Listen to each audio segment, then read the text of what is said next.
Ouverture de la réunion. On peut arrêter de danser. À 8h03. 2, comme vous voudrez. Adoption de l'ordre du jour, M. Zan. L'ordre du jour, c'est adopté tel que présenté. Secondé. M. Cardellini. Tout le monde en faveur? J'aimerais faire enlever. Ah oui, c'est vrai. Oui, c'est trop vite. J'aimerais faire enlever l'avis de motion de membre, 6.2. Parce qu'on a de la nouvelle information qui est rentrée, alors j'aimerais pouvoir en discuter avec le département avant d'aller de l'avant. OK. Et puis l'autre, 6.3, il faudrait l'enlever aussi parce qu'on l'avait enlevé. Oui. OK. OK. C'est bon. Tout le monde en faveur? Merci. Déclaration d'intérêt pécuniaire?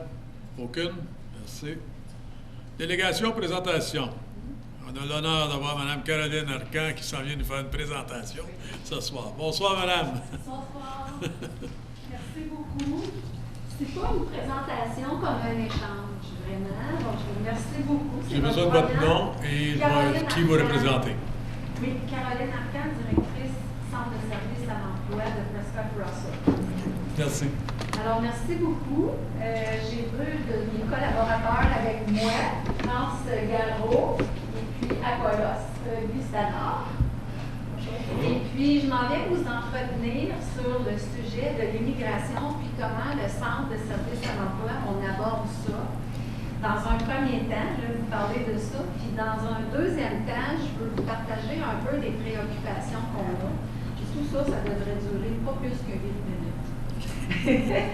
Alors, le Centre de service à l'emploi, un de nos rôles, c'est de combler des postes quand les employeurs appellent chez nous, puis vous n'êtes pas sans savoir qu'on est dans une situation de plein emploi, c'est-à-dire qu'on est en pénurie de main-d'œuvre. Alors, l'immigration, dans le contexte de pénurie de main-d'œuvre, c'est intéressant pour nos employeurs. Et puis, c'est intéressant pour nos communautés aussi parce que ça amène une diversité chez nous, puis c'est intéressant, c'est logique, puis c'est selon nos valeurs fondamentales d'être accueillants pour les gens qui nous arrivent d'autres pays chez nous. Alors, ce qu'on a fait, on a fait un partenariat avec une organisation d'Ottawa qui s'appelle le CESOC pour le Conseil économique social d'Ottawa-Carleton. Eux ont le mandat pour l'Est ontarien, incluant Prescott et Russell, pour desservir les immigrants francophones qui arrivent dans la région.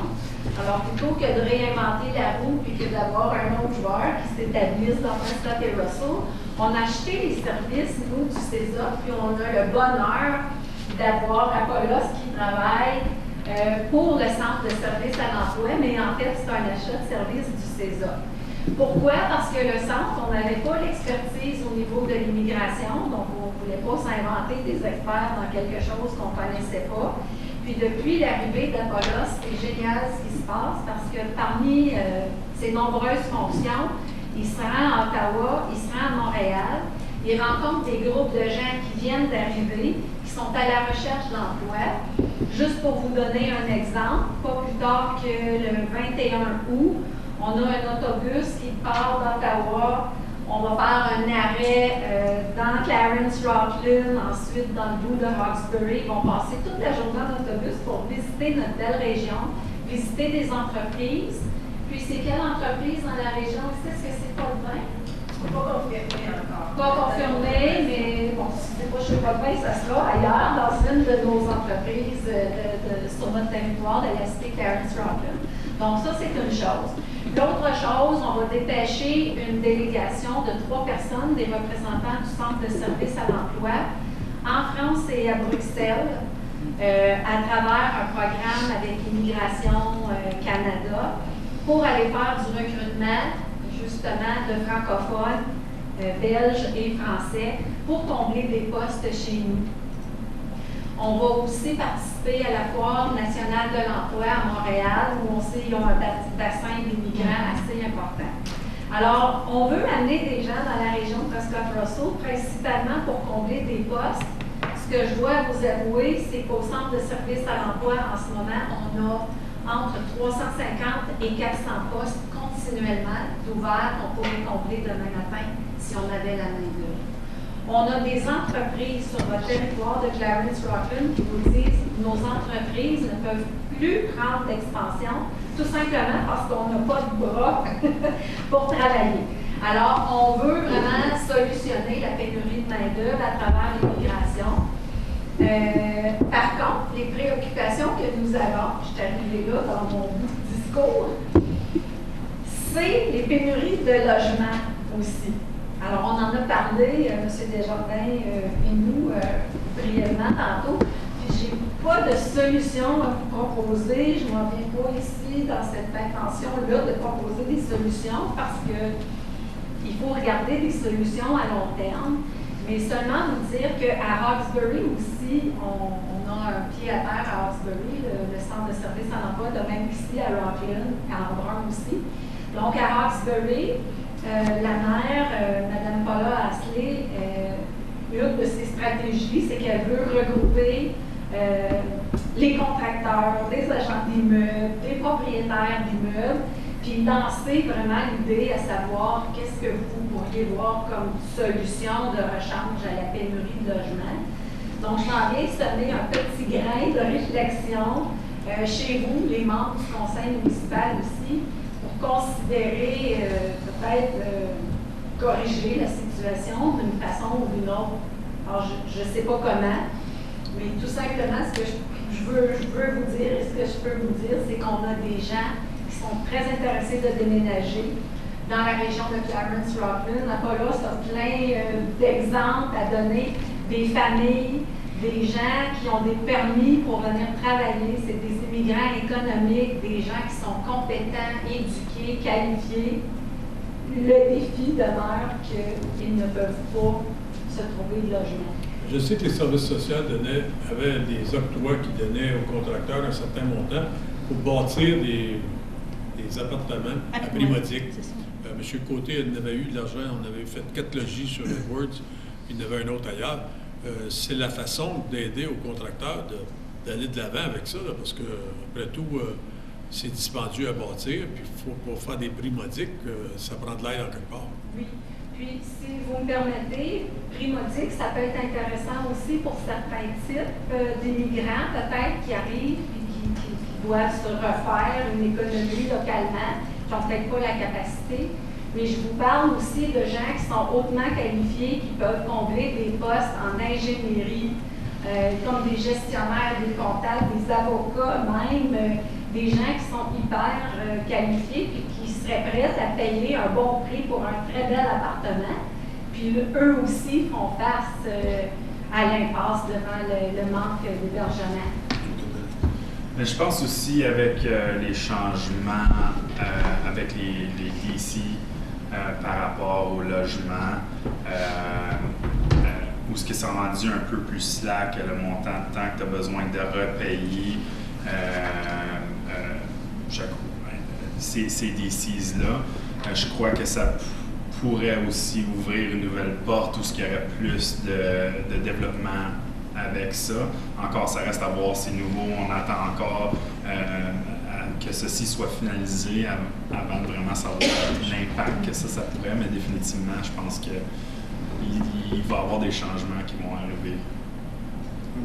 Vous parlez surtout d'appartements, mais les gens, souvent, les nouveaux arrivants, quand ils arrivent quand même parfois avec 3-4 enfants. Alors, on parle d'appartements, mais c'est difficile de trouver les appartements de 3 chambres et plus. Oui. Alors, je pense que la demande serait beaucoup plus sur des semi-détachés ou des hauts, comment on appelle ça, les en rangées, là, des appartements, des maisons en rangées. Oui. Parce que je me suis occupée de l'accueil des nouveaux arrivants là, pendant 10 ans à mon conseil scolaire. Oui, c'est ça. Puis je vais vous dire honnêtement que la plupart des gens, finalement, aboutissent dans ces maisons-là parce que les appartements, c'est trop difficile. Les appartements qui sont disponibles sont 1 chambre, 2 chambres maximum. Alors, ça devient trop cher d'aller avec 3-4 chambres. Oui. Alors, je pense que ce serait plus important de bâtir ce genre de 5-6 ensemble, juste ici, à Rockland, je pense qu'on sait ça dans le Morris Village, puis ça n'a pas marché trop bien. Puis c'est surtout des maisons unifamiliales qui se vendent. Fait que les contracteurs se lancent dans le produit qui se vend. C'est malheureux, là, mais peut-être qu'ils n'étaient pas conscients qu'il y aurait une demande. C'est ça, moi, je pense. Tu sais, c'est l'œuf ou la poule, là. C'est ça. La volaille, tantôt. C'est ça. Mais tu sais, c'est ça. Est-ce que les investisseurs, sans avoir la garantie qu'ils vont avoir preneur pour leur habitation, mais si on n'a pas d'habitation à offrir, les gens, ils ne peuvent pas venir s'établir chez nous. Alors, pour nous, c'est un peu un catch-22, comme on dit, parce que justement, on met de l'effort pour amener les gens, puis les retenir aussi dans Prescott et Russell, ça c'est important. Je pense qu'il y avait un rapport qui est sorti au début de l'année, de cette année, qui disait que juste dans la région de Prescott-Russell, il y avait un manque d'à peu près 1000 logis pour justement ce type d'habitation-là. Je pense qu'une grande partie de ça, les comtés unis, dans l'intérieur de leur processus budgétaire, ils ont quand même une certaine enveloppe qui peuvent encourager ces... Il n'y a rien pour des nouveaux logis comme ça. Non? Je sais il n'y a pas d'argent non plus. OK. Donc, il n'y a pas d'argent qui va. C'est surtout pour de la maintenance. Puis, mais on a quand même, je pense qu'on a une très bonne opportunité de faire peut-être notre marque. Juste si on regarde aussi les données qui sortent de la ville d'Ottawa, où est-ce que essayer de louer quelque chose à Ottawa, c'est comme, pensez-y même pas, c'est excessivement dispendieux. Puis, parce que il y a pas assez de logis de disponibles. Donc, je pense que tout le monde, tous les gouvernements municipaux, puis au niveau des comtés, tout le monde c'est un peu se demande quoi faire exactement. Puis je pense que ça va prendre comme... Il faut faire qu'on en discute un peu plus longuement pour être capable d'arriver à une solution qui va être acceptable. Je pense que la construction comme celle-là, c'est fou. J'ai parlé à quelqu'un l'autre jour qui disait qu'il voulait acheter une maison et il ne pouvait pas avoir la maison avant avril 2020. C'est hors de la question, mais je suis mort de le savoir que c'est occupé comme celui-là, il est dans ça. C'est un peu partout.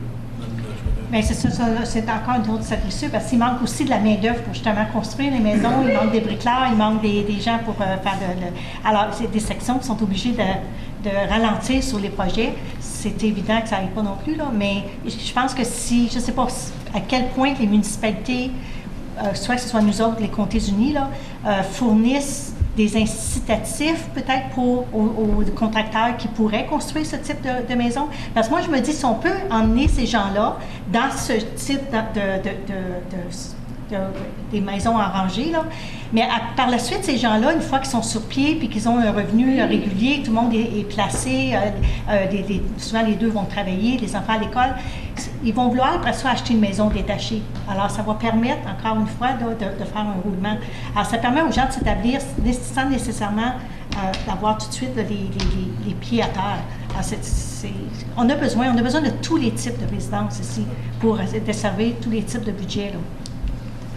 Autre chose, Mme Martin?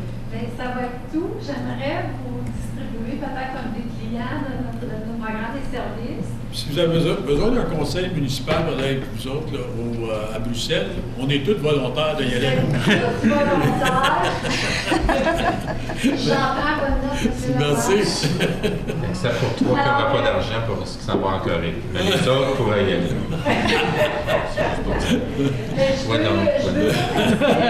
Merci. Je veux vous remercier. Je parle comme je m'approche.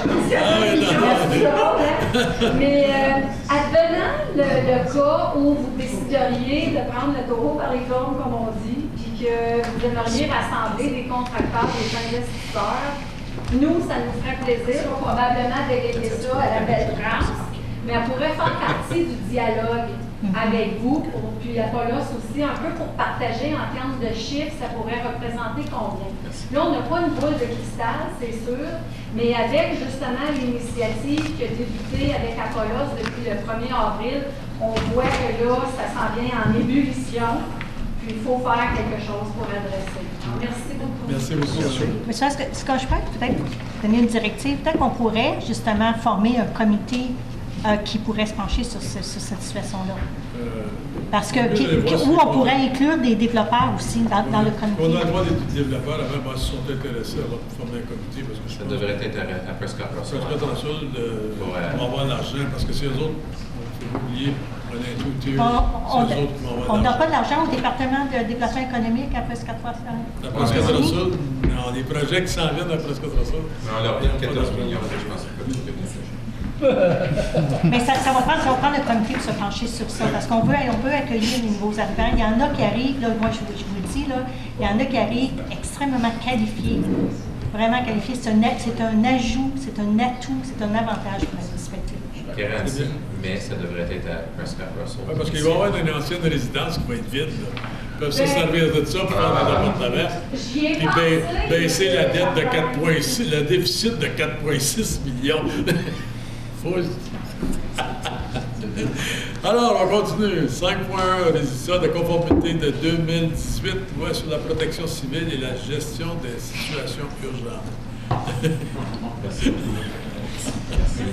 Merci. Bonne soirée. Au revoir. Whose is this? C'est correspondant, c'est bon. OK.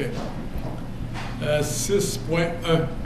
L'avis de motion présenté par moi-même concernant les conférences combinées, quelque chose qu'on a vu avant, là, OGRA et Roma. Je pense que ça vaut la peine. Je sais qu'il y en a un des deux, Roma n'est pas intéressé, mais si on continue à chialer dessus qu'ils devraient être ensemble parce que ça nous coûte de l'argent. C'est quoi leur argument? Roma, je pense que Roma figure qu'ils sont mieux, parce qu'eux autres, on les ministres au mois de janvier, tandis que l'autre le fait au mois de février, les ministres retournent en chambre, ils ont moins d'autorité. Au gras, tant qu'à moi, il y avait été l'année passée, c'est pas fort, c'est pour les chemins. Puis vraiment, on a les mêmes contracteurs qui sont à Roma. C'est une perte d'argent. Tant qu'à moi, cette année, on ne devrait même pas regarder d'aller à Roma. Mais pourquoi qu'ils ne le font pas juste à la fin, quand un termine, que l'autre commence? Fait que les gens sont déjà sur place. Okay. Là, ils peuvent assister. Il n'y a pas personne qui peut rester 6 jours de film. Il n'y a pas assez de matériel. Il n'y a pas assez de matériel pour ça. En tout cas, on va l'envoyer, on va voir qu'est-ce qu'ils vont dire. T'as lu, tu monsieur? Faudrait que tu lis, monsieur le maire. Étant donné que tu es présente, là. Si vous voulez absolument, écoutez ma voix. Attendu durant la conférence de OGRA AGM 2019, une résolution a été adoptée concernant la remise en place d'une conférence annuelle combinée pour OGRA et Roma. Et attendu que selon la lettre de Roma et à OGRA, datée du 22 mars 2019, Roma stipule que le conseil d'administration n'est pas préparé pour discuter avec OGRA de combiner de leurs conférences respectives en ce moment. Attendu qu'ayant assisté aux conférences combinées, il fait davantage de sens aux conférences OGRA et Roma de retourner dans une conférence combinée à chaque mois de février pour le bénéfice des municipalités participantes. Qu'il soit résolu que la cité de Clarence-Rockland demande que Roma reconsidère la possibilité de rétablir la conférence combinée Roma-OGRA. OK? Pas besoin de vote pour ça. Non, ça va revenir à la Période de questions. Est-ce qu'il y a quelqu'un qui a des questions? Non? OK.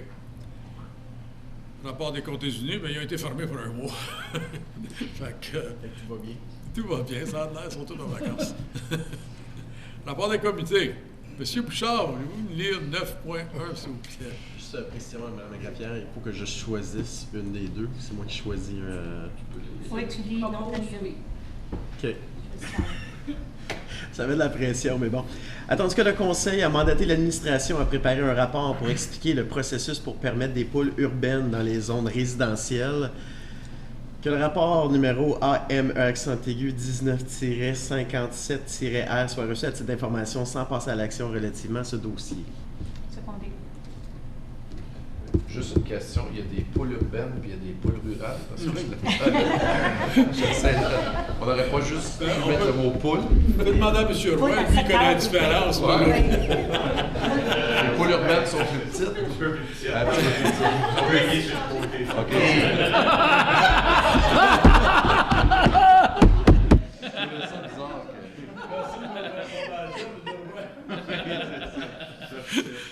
Poule urbaine. Alors, on prend reçu comme titre d'information. Tout le monde en faveur? Merci. Amendement aux conditions des bases de plan de lotissement, substitution Bourgogne. Monsieur Leval, s'il vous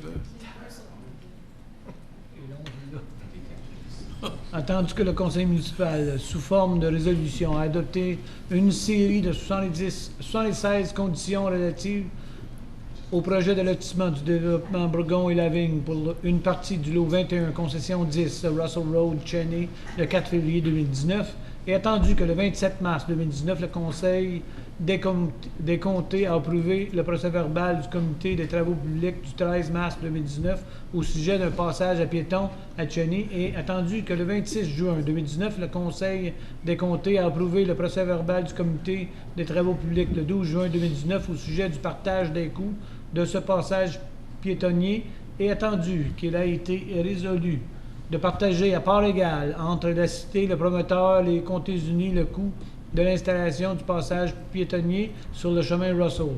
Attendu que, selon l'article 51 de la loi sur l'aménagement du territoire, LRO 1990, Chap P13, le conseil municipal peut, à sa discrétion, modifier les conditions de son approbation.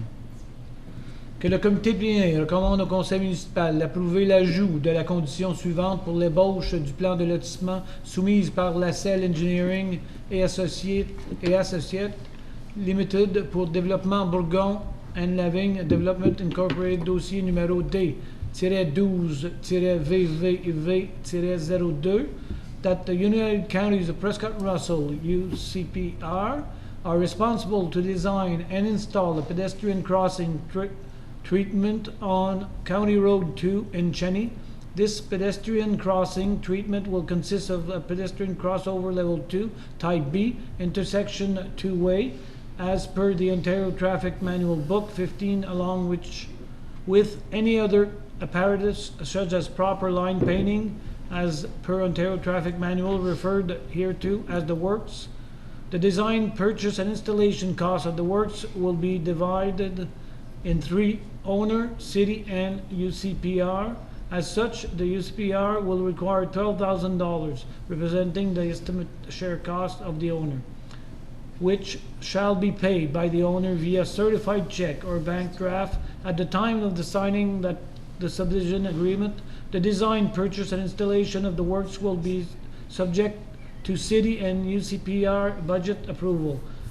If the final cost of the design, purchase, and installation of the works are above the total estimated cost of $36,000, the owner shall pay the United Counties Prescott-Russell the shared difference of the additional cost, and if the final costs are lower than the estimated share costs, the UCPR will reimburse the shared difference to the owner. Once the design, purchase, and installation costs of the works are fully completed, the UCPR shall invoice the city for the actual shared final cost. Il n'y a aucune manière de faire ça. Ça, c'est long. Plus long que j'ai vu depuis que je suis C'est hallucinant. J'aimerais que tu le lises, il y a quelque chose que je n'ai pas compris. Il y avait des choses que je comprends pas moi-même. La partie après, attendu que. C'est ça. Une des raisons que ça a été apporté, c'est parce qu'en premier, il avait mis le coût tout au contracteur. Je crois. Oui. Ouais. Le coût avait été mis tout au contracteur. Il y a plusieurs résidents, parce que ça va être mis où il y a l'entrée du parc pour traverser. Et puis les gens disaient qu'il y a beaucoup de trafic ce soir-là. Les gens qui sont là, existants comme c'est là, demandaient pour traverser. Le comté a essayé de mettre ça sur le dos du contracteur, puis le contracteur m'a appelé. J'ai demandé que ça soit mis au 3, parce que c'est pour nous autres, c'est un chemin de comté. Et puis le contracteur, ça va être utile pour lui. Le contracteur était bien en faveur d'en fournir un tiers. Et puis, de cette manière-là, nous autres, on l'amène au budget, compter aussi, ben, ça va être fait l'année prochaine. Oui, M. Simon. Amener une modification aussi. On va faire terminer toute la résolution. Okay, should also be added that council approves that an amount of $12,000 be taken from the roads reserve fund to finance the city's share of the pedestrian crossing. OK, il n'y a pas de problème avec ça. Je vais l'appuyer, M. le maire. L'appuyeur, secondaire, M. Lalonde. Oui.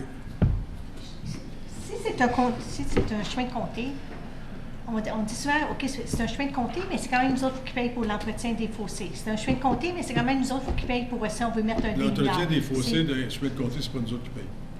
Pour les fonciers, OK. Mais quand c'est temps de mettre des lumières, il faut que ce soit nous autres qui payent. Malgré que ce soit... On ne paye pas tout, là. On ne paye pas tout, non. Il y a toute une portion. Compté, il y a une répartition qui est faite. Fait que toujours mais ça, une c'est répartition. partout, dans toutes les municipalités. OK. Entre la municipalité et les conseils. Oui. OK.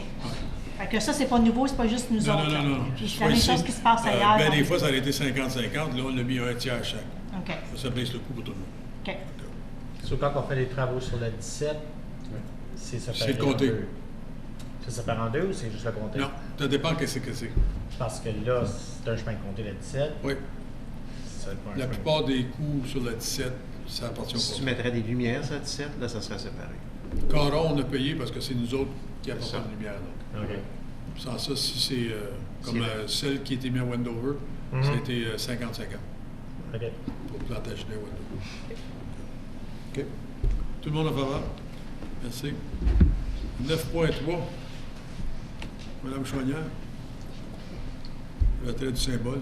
Que le comité plénier recommande au conseil municipal d'adopter le règlement 2019-74, modifiant le règlement de zonage 2016-10, afin d'enlever le symbole d'aménagement différé H et changer le zonage de la propriété décrite comme étant une partie du lot 21, concession 10, de zone résidentielle de village de densité 1, aménagement différé, RV1H, à zone résidentielle de village de densité 1, RV1.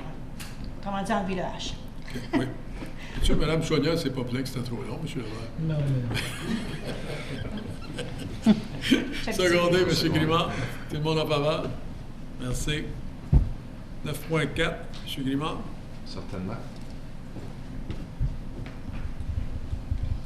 Que le comité plénier recommande au conseil municipal d'adopter le règlement 2019-77 modifiant le règlement de zonage 2016-10 afin de changer la catégorie de zonage pour une partie du terrain décrite comme une partie du lot 8, concession 6, partie 1 sur le plan 50R-1475 et partie 3 sur le plan 50R-4082 de zone résidentielle de village densité 1, aménagement différé RV1-H à zone résidentielle de village de densité 1, RV1, tel que recommandé par le département d'infrastructure et aménagement. Secondé, M. Zad. Question? Tout le monde en faveur? Merci.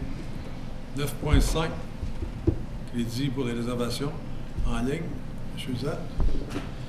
Que le comité plénier recommande au conseil d'autoriser que les paiements par carte de crédit soient acceptés au dépotoir ainsi que la réservation en ligne des édifices et que les frais de transaction soient payés par la municipalité. Secondé. M. Bouchard. Question? M. Dan. J'aimerais seulement demander, premièrement, merci, ça fait longtemps qu'on demande pour ceci, mais pourquoi est-ce que c'est seulement pour le dépotoir et les réservations en ligne des édifices et non pas pour certains permis? Je comprends que ça ne veut pas être pour les impôts fonciers et même, on n'aura pas besoin de s'inquiéter pour des postes d'autobus bientôt, mais je veux dire quand même, pourquoi que c'est pas pour tous les services? M. Desnoyers. Je veux juste rappeler au conseil qu'on avait apporté un rapport un petit peu plus tôt dans l'année concernant un fournisseur qui s'appelle Paymentus. Donc, c'est maintenant disponible en ligne depuis la semaine dernière. Donc, les résidents peuvent aller payer leur permis d'affaires, leurs taxes foncières, l'eau et l'égout et les frais de garderie par carte de crédit, mais ça doit être fait en ligne. La raison derrière ça, c'est que si c'est fait au comptoir, on ne peut pas refacturer ce frais-là qui est facturé en ligne présentement.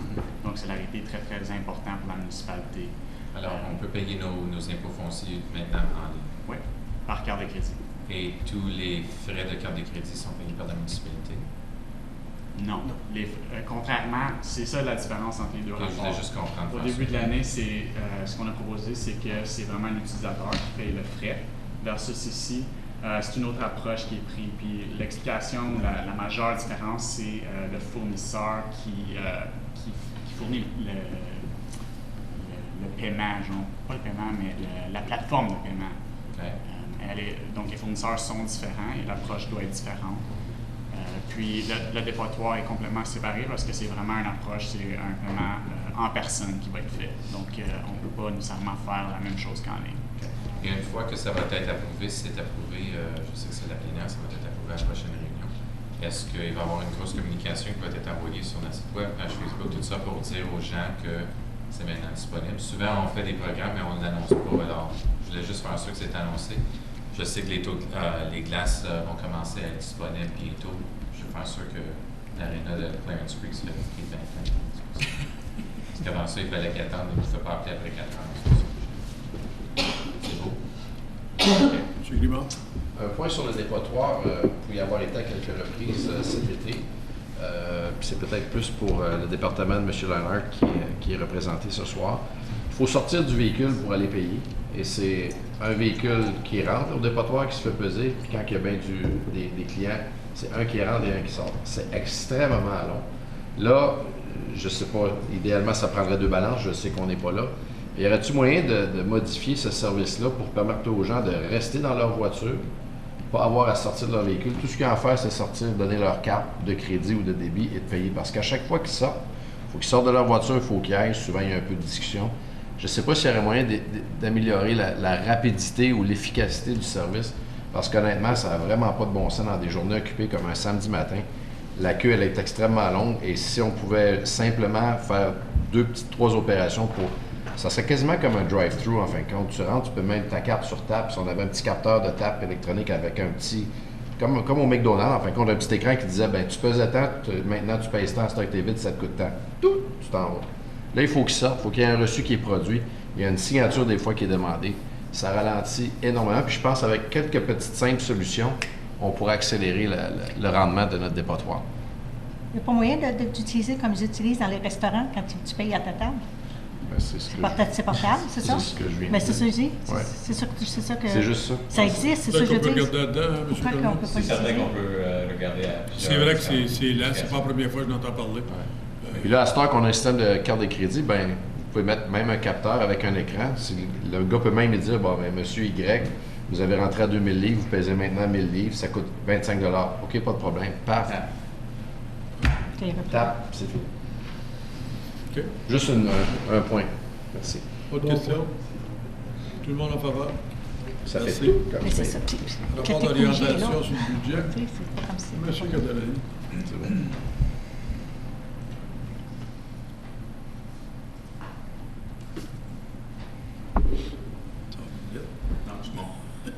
That the Committee of the Whole recommends that Council accepts the 2020 budget timetable as a provision in report number FIN as proposed in the report number FIN 2019-026, and that the Committee of the Whole recommends that Council provide staff with direction with respect to the tax rate increase for 2020, and that the Committee of the Whole recommends that Council approve the budget deliberation process as described under option 1 in report number FIN 2019-026. Secondé, M. Zad.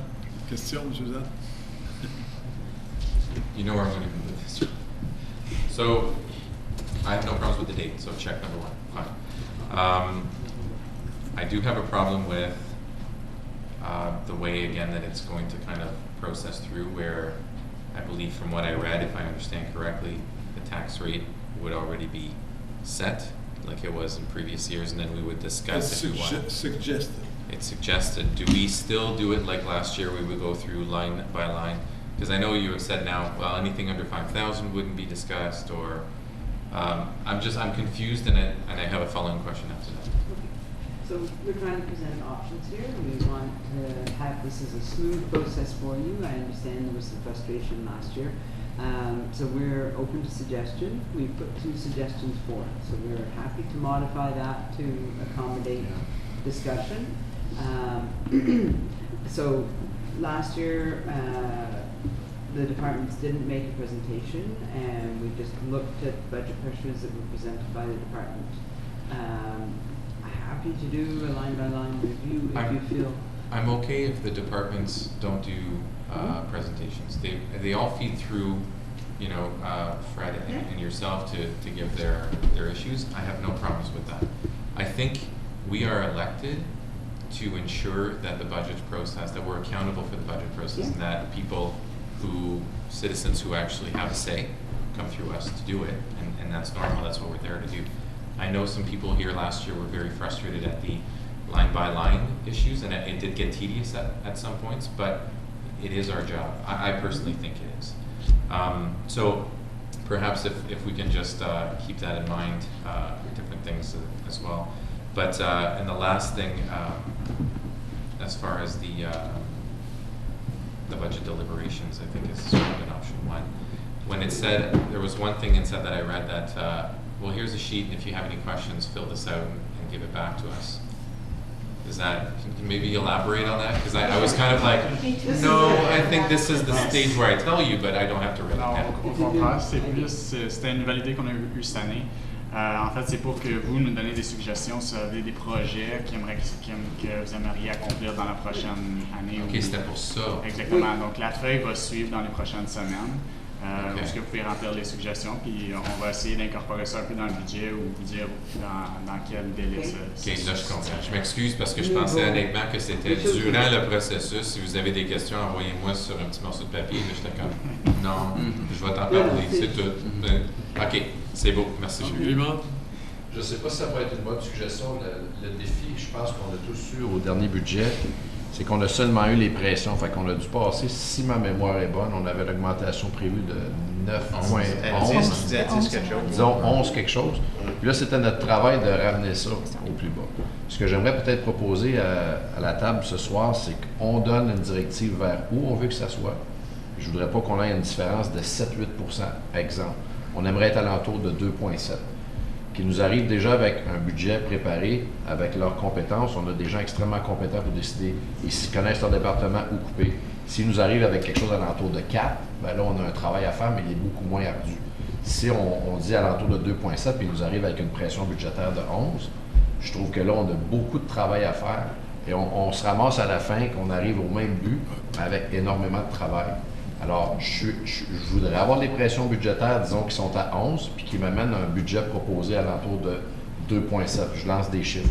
Mais ils peuvent nous les dire, les pressions budgétaires, et qui nous montrent où ils vont couper pour arriver. Ce qu'ils recommandent. On peut changer des choses, mais au moins, on arrive déjà avec quelque chose qui est vraiment proche de notre objectif.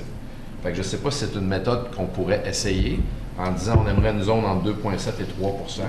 Puis s'il nous arrive avec 4, bien là, il nous reste 1 % à couper ou faire des modifications comme on veut le faire. Bonne idée. Oui. Mais je trouve que la présentation ligne par ligne, elle est valide dans une certaine mesure où je pense qu'individuellement, on doit prendre connaissance du budget. Mais je voudrais savoir, si on était à 11 et vous nous amenez à 4, qu'est-ce que vous nous proposez de couper? M. Desnoyers. Oui, M. le maire, je voulais juste apporter comme point que ce que le conseiller Grimard discute, c'est en fait exactement ce qu'on propose ici. Donc, ce soir, ce qu'on vous présente, évidemment, c'est une ébauche même pour dire préliminaire. Une augmentation nécessaire si on garderait les mêmes services que cette année de 6,15 %. Donc, la résolution, elle est écrite en ce moment pour que vous proposiez justement ce que vous avez mentionné, une augmentation, que vous proposiez une augmentation puis qu'on vous présenterait un scénario qui serait qui serait proche, dans le fond, de cette augmentation-là. Et puis, en vous présentant tous les changements qui ont été nécessaires pour ça. Okay. Mais je me souviens qu'on a déjà eu cette approche-là dans le passé parce que c'est arrivé qu'il y a une année, on avait dit autour de 3 %, une autre année, on avait dit 3,6 %. Alors, c'est pas une nouvelle approche, c'est juste que c'est une approche qu'on revient. Les 2 années passées, ça n'a pas été fait. le Conseil ne donne pas une directive. Ah, OK. Je suis d'accord. L'année passée, il n'y avait pas eu de directive étant donné que le Conseil allait changer. Donc, ce rapport-ci avait simplement été établi, différé, sans donner une directive. L'année d'élection, c'est tout le temps la même chose. On est en retard, on essaie de se dépêcher pour rattraper. Mais les années précédentes, il y avait toujours, on avait toujours donné une directive approximative, non? On l'a fait 2-3 ans. OK. Suzanne? Je trouve que le problème en faisant ça, c'est que quand on veut changer quelque chose qui a déjà été coupé, maintenant on commence à monter le taux de taxe. Je pense que moi et M. Simon, on avait déjà discuté, je pense que c'était à Oprah, en discutant que je me rappelle, il y avait une table quelque part en Ontario. Quand que j'ai dit qu'on avait 2 % d'augmentation, eux autres n'avaient eu comme 7, 8, 9, quelque chose. Puis on dit, je me rappelle, il dit, pourquoi avez-vous choisi de faire ce montant-là? C'est avec ces discussions-là qu'on rentre vraiment dans le cœur de savoir où est-ce qu'on s'en va, qu'est-ce qu'on coupe et qu'est-ce qu'on coupe pas. L'année dernière, on était rendu à couper des toilettes dans les parcs, si vous vous le rappelez. je ne veux pas être rendu à ce point-là encore. Je trouve que c'est important d'avoir la discussion, à la place de dire on veut être à 4 ou 3 ou 2. C'est important d'avoir la discussion pour regarder les chiffres et dire, OK, exactement, qu'est-ce qui coûte quoi et où est-ce qu'on veut s'en aller. Moi, je ne suis pas d'accord avec mettre un target parce que ça laisse la responsabilité à l'administration de couper certaines choses que nous, en tant que conseil, changerait d'idée et dire, ben moi, je n'aurais pas coupé là, mais peut-être qu'on peut. Oui, mais si on donne un point, comme M. Grémard l'a dit tout à l'heure, on arrive à 2,73. L'administration arrive avec 4 ou 5. Là, on s'assoit. Mais il devrait nous montrer quand même la pression de 6,4. Je veux la voir, celle-là, parce que c'est une pression juste pour maintenir les services. Donc, ce qu'on a, si on dit 6,1, 6,15, on garde ce qu'on avait en 2019.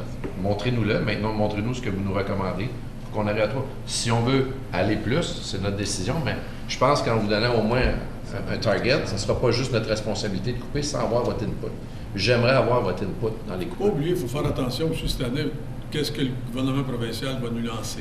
Ça, c'est un autre challenge qu'on a, qu'on ne sait pas qu'est-ce qu'on va avoir. Mais ça serait quelque chose, je l'ai mentionné aussi à M. Desnoyers, peut-être que, moi je ne suis pas le trésorier, c'est vous, là, mais je pense que ça serait une bonne idée de presque faire semblant que ça a déjà été coupé de 50 %. Puis si ça ne l'est pas, c'est facile à rajouter, mais c'est difficile d'aller chercher un certain montant une fois que c'est déjà coupé. Là.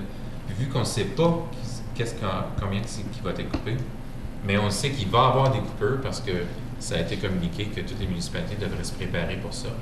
Je pense qu'on devrait être un peu plus prudent là-dessus, puis peut-être faire un 50-50 là-dessus.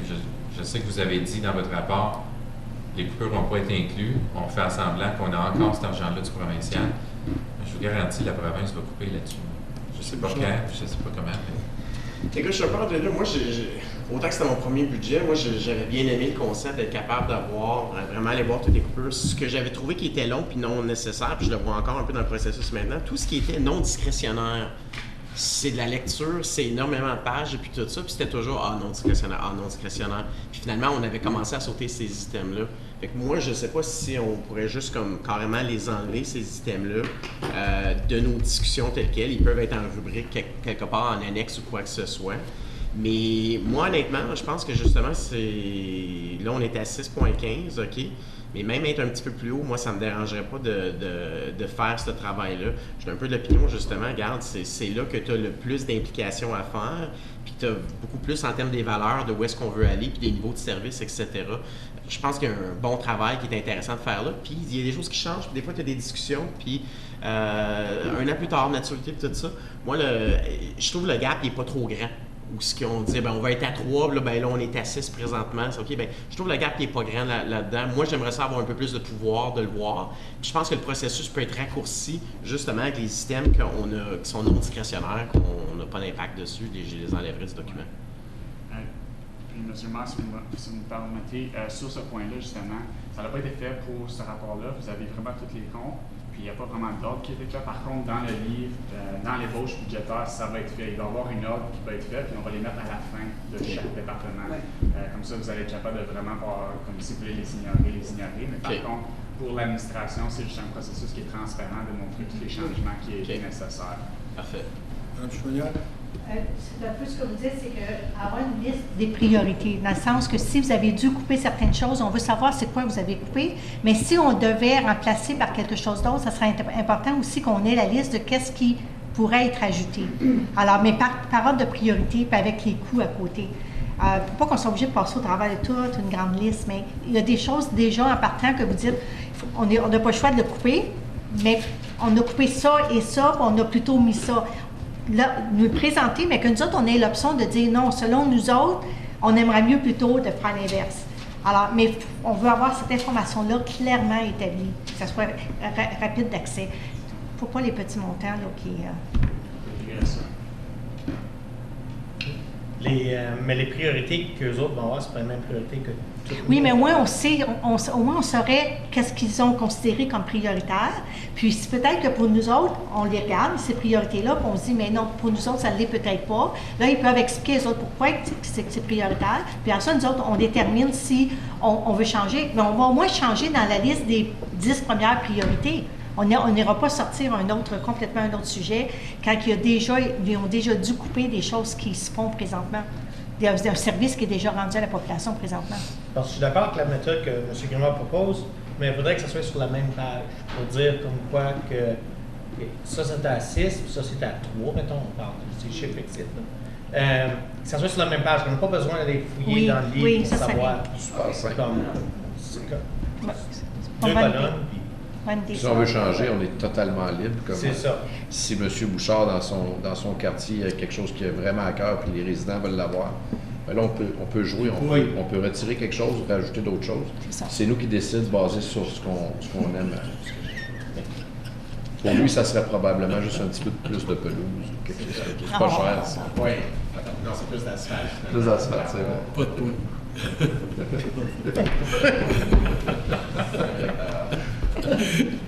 C'est bon? Ben, s'il y a pas moi, je peux proposer un chiffre, puis on peut en discuter, ou si on va aller avec l'option de M. Bouchard de voir. On va avoir des réunions pour discuter qu'on veut, ou si on décide à ça. Moi, ça se fait. We decide tonight. Les autres, là, ils proposaient quoi? 2,7? Oui, ils proposaient un montant. Non. Yeah. So I think, C'est possible de changer quand le Conseil a discuté le budget. C'est juste une.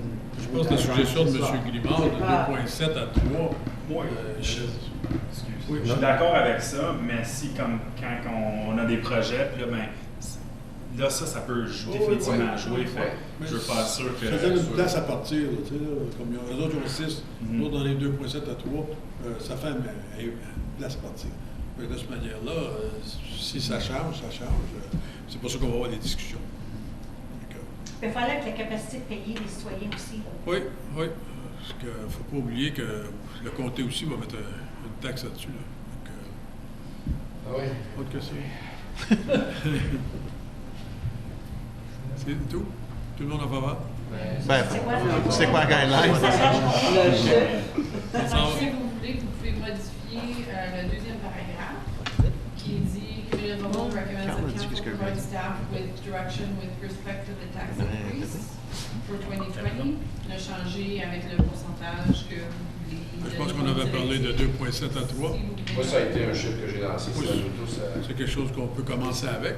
Si on va aller plus bas ou si on va aller plus haut, Moi, je mettrais 3,5 pour être capable de voir un peu plus d'options. Après ça, c'est en enlever s'il y a. Tu vois, moi, déjà à 6, déjà là, moi, je dirais, c'est le plus bas que j'aimerais commencer. Puis de dire, si nous, après, on veut le ramener à 3, je dis, ben, qu'on le ramène nous autres à 3. Là. C'est un peu ça. Là. Que ce soit nous autres qui décident. Oui, que ce soit c'est le peut-être extrême l'année passée qu'on est parti à 27. Là, mais c'est proche. On dirait que c'était 27.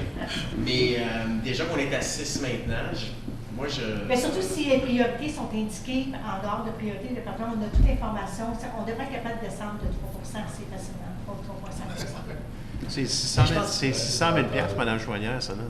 Oui, je sais, mais 600 000 que ce soit nous autres qui descendent ou que ce soit les départements qui coupent. Ben, c'est ça. Puis moi, je pense que c'est Mon opinion, c'est que les autres savent faire fonctionner. Je veux juste rajouter qu'une approche comme ça, le seul problème, c'est qu'en ce moment, le 6,15, ce que vous voyez, ça ne regarde pas nécessairement la base, c'est juste les augmentations qui sont nécessaires d'inflation pour la base. Donc, en amenant, si, admettons, vous proposez, je ne sais pas, 3 au moins, on peut vous apporter des recommandations de réduction qui sont peut-être même pas incluses en ce moment dans ce 6,15-là. Parce que si vous regardez, je crois que c'est l'annexe A, vous avez un petit sommaire de qu'est-ce qui est discrétionnaire, qu'est-ce qui est non discrétionnaire. Mais c'est possible que ce qui est discrétionnaire est en fait plus bas de ce que vous voulez réduire. Donc, ce que je dis, c'est que juste en regardant le discrétionnaire, ça se peut que ce soit même pas assez pour rencontrer l'augmentation que vous désireriez. Donc, il ne faut juste pas oublier ça, qu'il y a des options qui peuvent être dans la base qui ne sont pas adressées en ce moment dans ce 6,15%-là. Puis il y a des dépenses qui ne s'appliqueront pas nécessairement ou qui sont peut-être plus aussi importantes qu'étaient. Alors, ça aussi, on peut enlever des choses déjà de l'existant. Parce que là, tu parlais de 6,15 juste pour se tenir à date, juste avec les augmentations pour chacun des en regardant tous les programmes qui existent en ce moment. C'est ça, mais peut-être qu'il y a certains programmes qui sont plus aussi importants qu'ils l'étaient il y a peut-être 3 ans passés. Je pense que si on regarde ça, mettons, entre 3 et 6, par le mois d'octobre, on va savoir peut-être qu'est-ce que la province va faire. après les élections, tu vas avoir une meilleure idée. Aussi. Et puis, de là, on pourrait discuter qu'est-ce qu'on veut couper et qu'est-ce qu'on veut garder. N'oubliez pas que la province est en vacances jusqu'au mois de novembre. Ouais. En tout cas. Alors, on s'entend sur quel chiffre? On se lève fait quoi? Entre 6, 5? 123, puis l'administration recommande 6,15. Fait qu'on joue entre 3 et 6, comme vous voudrez. Moi, j'irais pour 4,5. On va dire au moins entre 4,5 5. Commencer avec ça, puis que ce soit nous autres qui courent. Mais là, si comme M. Clément disait, de 2,7 à 3, l'administration demande 6,1. Là, on peut couper si on a affaire à couper. On va voir qu'on va couper. Alors, tu mettrais 6? Tu commencerais avec 6? C'est ça que l'administration recommande, 6,1. To me, it's like we're starting to put like the cart before the horse. Just let them come with the budget like they did last year. He has 6.15%. Let's cut or increase whatever we want to do. Like well, it caused a lot of frustration. You, oui, you and I were. It caused frustration also because Mrs. Collier was not here, and her strong suit among many is budgeting, and I think it would go a lot smoother that she's here. But I think last year was an anomaly. It was a new council without the CEO. Can we agree that things didn't go as smoothly as it could have gone? Yeah, but we don't want to start at very high and have to go down all the We're way going to to 3 start or 4. because the 6.15 identifies exactly what the department said that they needed to do. I understand that there may be some variations, but It's like the 6.1 is just to maintain what we have. They're not changing anything. okay, but let him bring the budget that he's got at that. We Okay, will 6.1, discuss it. We yeah. will discuss it. Okay, let's go from there. That's a lot less complicated. Let's go, the administration is going to bring it to us 6.15, and from there, we can decide what we want cut to get to the time. That's what I meant. We're Okay. going to the maximum of whatever they need. Oui. Une question de ça, je comprends pas. Juste ce que vous avez dit dans le contexte de, ben, si on le met à 6 présentement puis qu'on vous laisse aller, ben, ça sera ça. Mais si vous me dites à 3, ben, je vais peut-être trouver des nouvelles façons de comment changer mes affaires. Fait que je comprends pas comment que à 6, on n'a pas comme soit ton expertise de trouver quelque chose, des nouvelles manières, versus si on disait à 3 que tu es capable de nous apporter d'autres affaires. On dirait que c'est juste pas visuel pour moi ce que tu expliqué. C'est plus une affaire de programme. Tout le budget en ce moment, qui est le 6,15 %, c'est pour maintenir tous les programmes qui ont été offerts en 2019. Donc, puis la plupart des choses sont non discrétionnaires si vous regardez l'annexe. Étant donné que justement, c'est juste l'inflation qui cause le 6,15 %. Donc, si vous voudriez avoir, mettons, un 3 %, il faut regarder à des coupures de programme. Et non seulement couper des choses qui sont là-dedans, parce que la plupart des choses, c'est non discrétionnaire.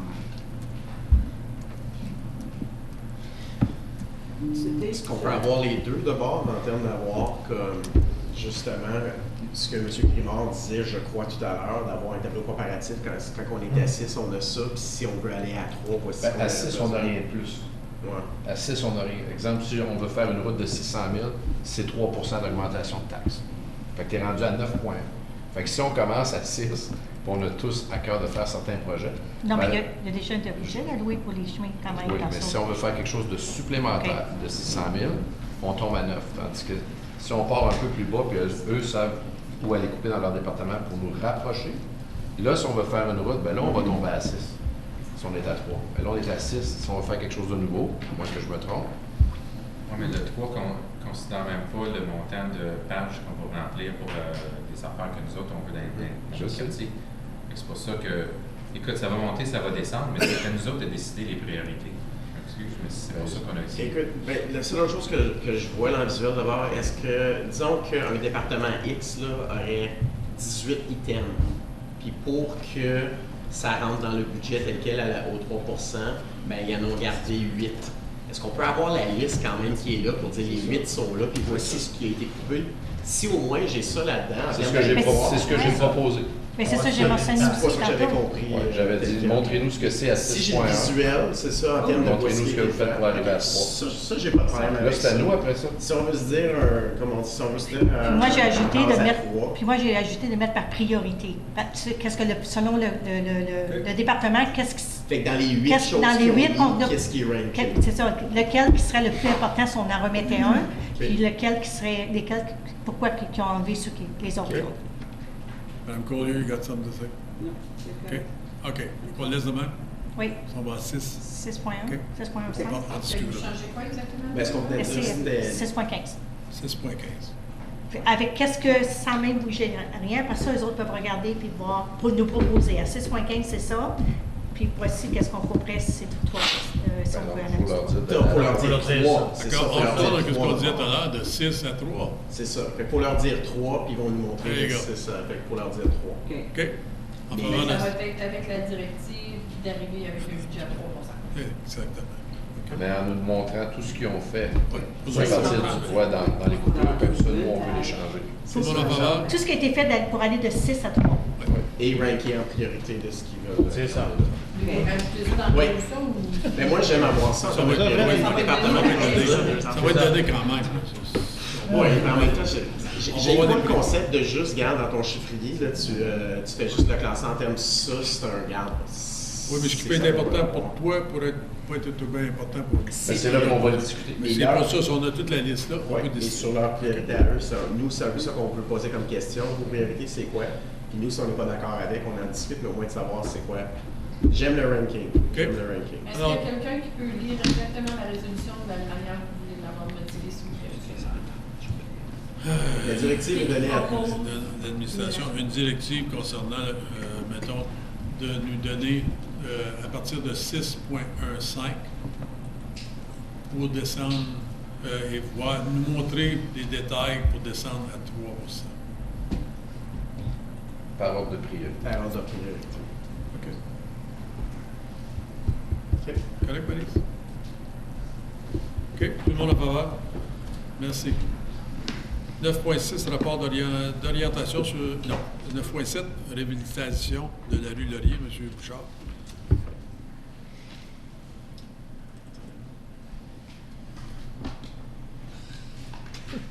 C'est le computer, les fusées, c'est toi. C'est le temps, mais pas encore. Et voilà.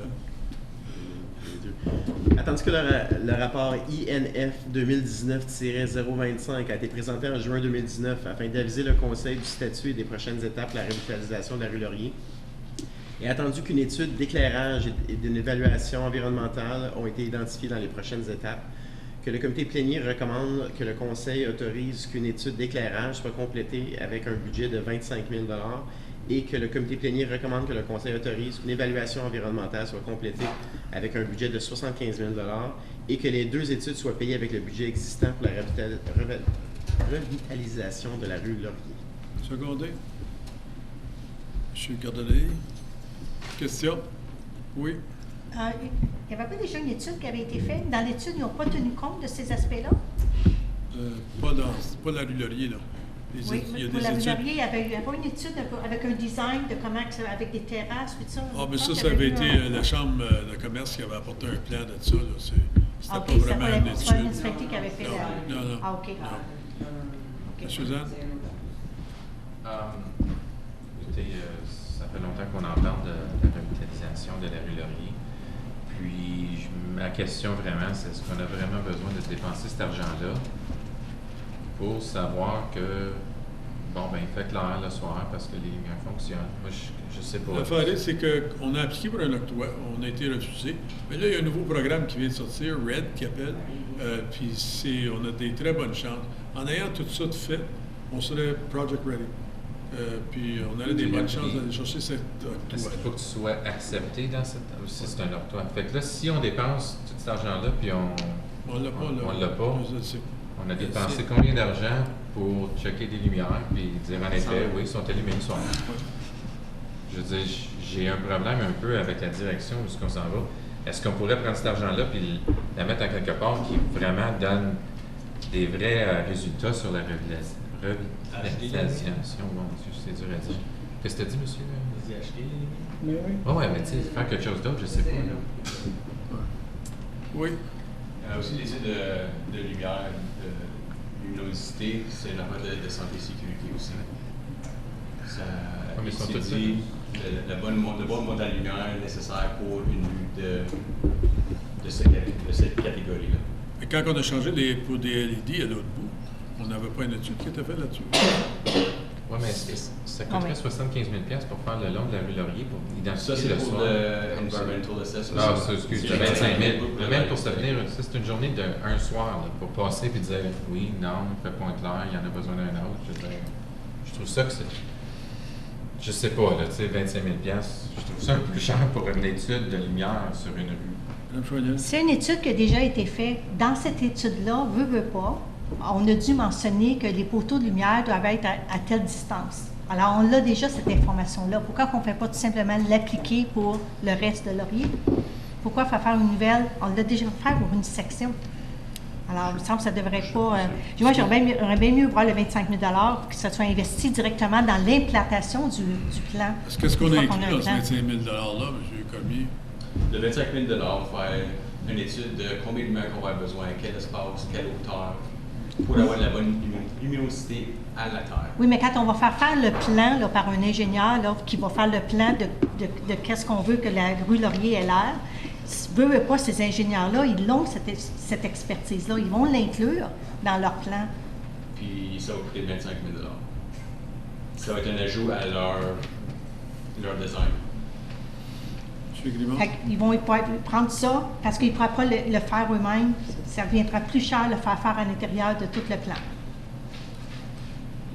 Ça n'a pas d'importance quelle firme d'ingénieur qui fait le design. Ça va venir la même chose, c'est le même montant d'ouvrage.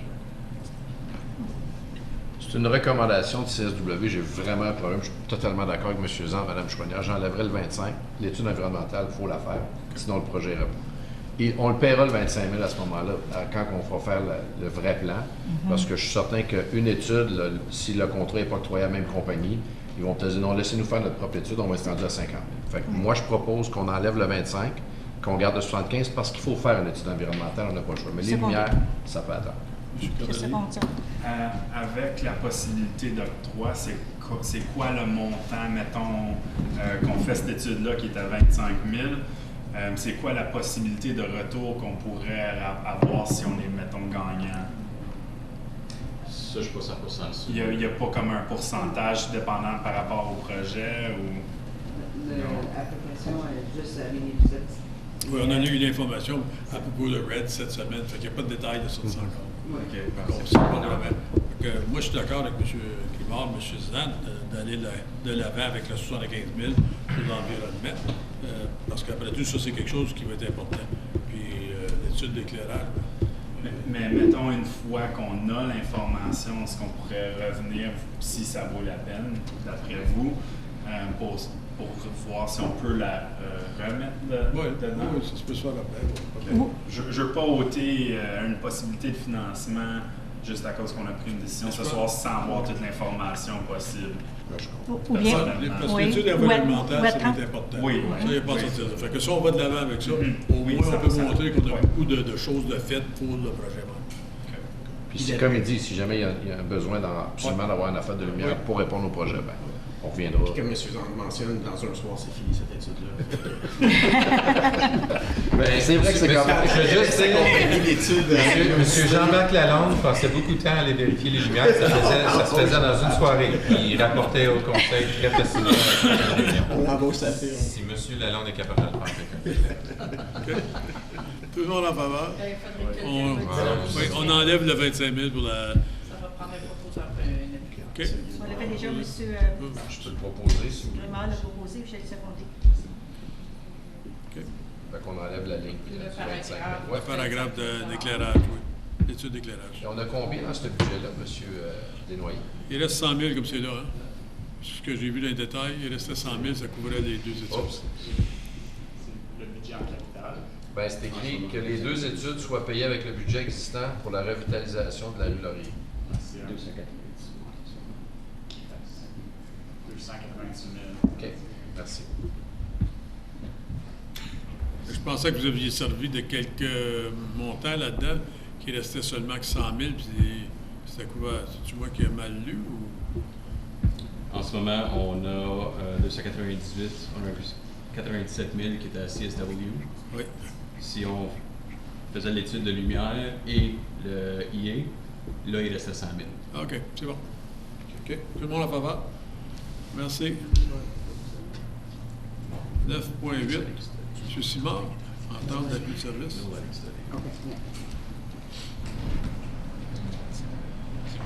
Attendu que le conseil municipal a mandaté les services communautaires de collaborer à la transition vers la privatisation du service de transport en commun, qu'il soit résolu que le comité plénier recommande au conseil d'autoriser le directeur du service communautaire à signer une entente avec le ou les fournisseurs de transport en commun pour permettre l'utilisation des abribus et espaces de stationnement tels que recommandés.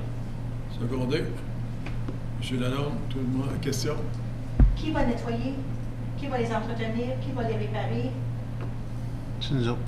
Chaque personne qui en a un dans son quartier, c'est eux autres qui sont responsables. Vous avez tous les quartiers, M. le maire, c'est votre budget. De penser à Pascal, correct. Non, mais c'est parce qu'il faut faire que ça soit établi, ça. Oui, mais ça, c'est quelque chose d'un détail qui peut être établi après. Là. Ben, c'est un gros détail. je C'est un pense gros que détail. je Puis pense au niveau que des si assurances. Si on est responsable pour les abribus, surtout, là, ça va être nous autres qui vont être responsables de... Par exemple, dans les abribus, quelqu'un se pousse, puis se brise la vitre, puis se blesse. Qui Je pense qu'ici, on a bien marqué comme quoi qu'on était le fournisseur en commun pour permettre l'utilisation des abribus.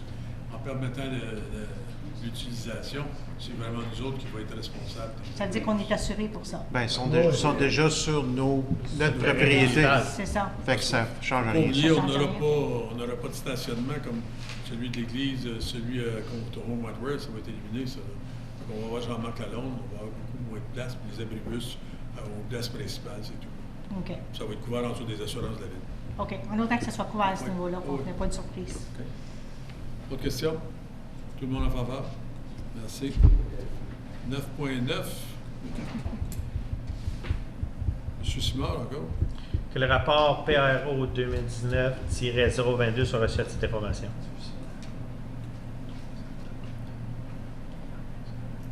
Secondé. M. Cardani, question? Tout le monde en faveur? Merci. 9.10, M. Lalonde. Que le rapport PRO 2019-020 soit reçu à titre d'information. Oui, monsieur. Secondé. Je vais laisser ça à M. Lalonde. Question, M. Lalonde? Bon, apparemment, c'est moi qui va first. All right. So, thanks for the report. There's a few. Pardon? Start with a good thing. Exactly. I'm a nice guy. I wonder, there's a couple of things that I think they're missing pieces in the report. Namely, Nation was not in the report at all. You did put pretty much anybody that was around us, which is fine. But Nation, I think, resembles more of our fire department than any of the other ones, from my understanding of how they function. And they do have more part-time, I keep calling them part-time, volunteer firefighters, I am sorry. There's a couple of things here, number-wise. In the report, it states that according to the mandatory courses that they need to take, a roundup of about 77 to 80 hours a year per firefighter is required to do the basic mandatory training. And your report seems to indicate to us that we're under training our firefighters with having one less hour per, well, 2 per month per firefighter. Now, the problem that the other missing information in the report is the actual cost of not only our fire department, but the others. I'm excluding Ottawa because it's a different beast. But because I looked at the budgets from the other cities as well, including ours, and it seems to me that they can do prevention, they can do training a hell of a lot cheaper than we can. And some, like Nation, have, like I said, 20 more firefighters than we do for volunteer, and their training budget is almost half as ours. So if everybody's on the same a level playing field and everybody has to have those courses, there's something missing here, because we can't have 30% less training hours, as the report seems to indicate, and have way more costs at the end of the year. And I'm strictly discussing volunteer firefighters. I'm excluding the full-time guys on this one. So it's just, to me, there's missing pieces, which makes it hard to understand the report. So if you want to comment on a few things, I can. Go ahead, Mr. Wilson. Mr. Mayor, to address the councillor's questions, I did receive information back from the Nation. It was too late for when I had my report submitted, so it was not included in the report. They're training twice a month, typically for 2 hours a night, and they have a 60% attendance, very similar to ours. They try and get their firefighters in for some additional training when they can. He's estimating about 20 hours a year, so their training hours would be probably very similar to what you're seeing Clarence Rockland is currently. Their chief shares an opinion that I have that it may not be sufficient for where we need to be in terms of the number of hours that we probably should be trying to push for. In terms of the cost for training, I think it's important to note that we have a wide disparity in terms of wages for firefighters across the counties. And not everyone's consistent. Not everyone is paid the same for training as for incidents, in terms of an hourly wage and everything else. So there are a number of disparities there. I cannot speak to how they track their training hours, whether that's attributed into a general salaries line or whether they break that out. So I don't know if their wage costs are broken out for incidents versus training. They are. I know in our case, our numbers in previous years were not accurate because of the way the finance department was attributing our part-time pay. So there have been discrepancies in the past that we've been working with the finance department to be more accurate in how we track our wages. But like I say, I can only speak to what the numbers say. We did, after I prepared this report, I had my admin put together a report on where all of our firefighters are to date over the last, I think it's since the beginning of 2018, to see how many hours they've put in individually in training. That was a lot of data, so I didn't crowd that into the report, but I'm happy to bring more information if council's looking for more information. Because there's training, like I see here, there's one that pops out, like the Blue Command certification.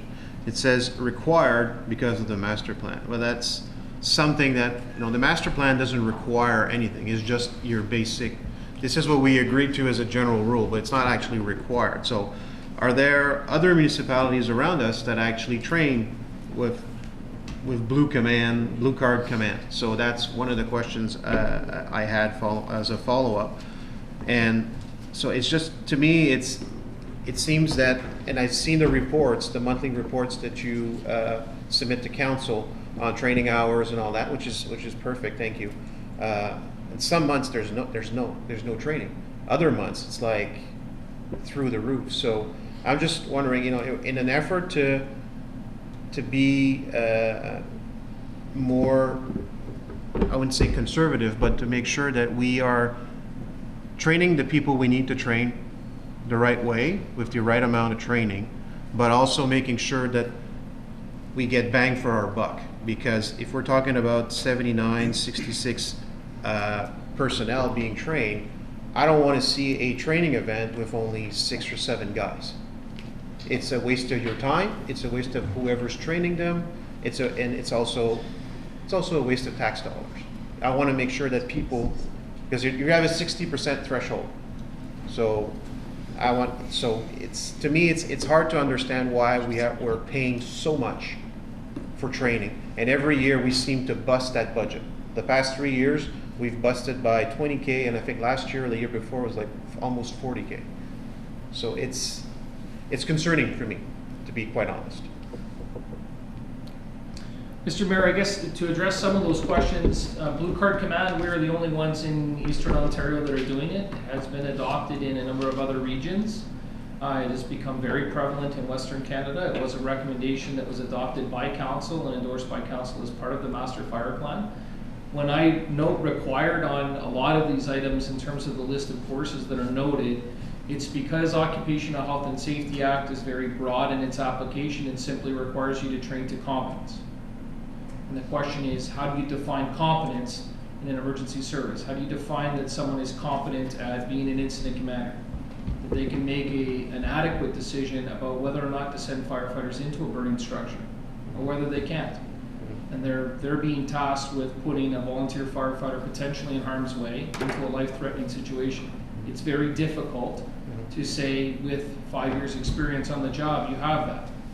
The Blue Card Command certification program is one of very, very few incident command training programs that's available to the fire service that has an expiry date on it, much like your first aid card.